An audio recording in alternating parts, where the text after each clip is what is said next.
Reaction ko lang yung sa sinabi ni Trillanes. Ito kay Kitty Duterte. Tumanggap umano si Kitty Duterte ng 30 to 40 million mula sa isang drug lord.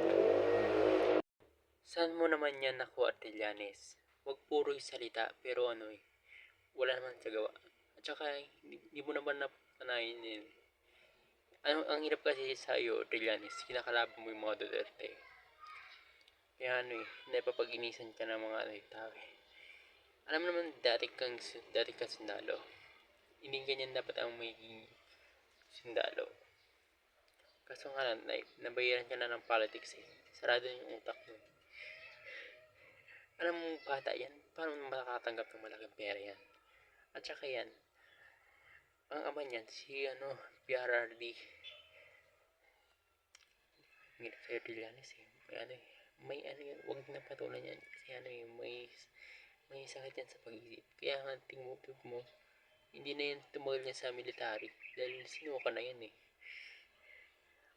Yung si Trillanes na yan, merong yan, 38 man 12 friends sa FB sa akin. Puro mga military din, kakilala ko.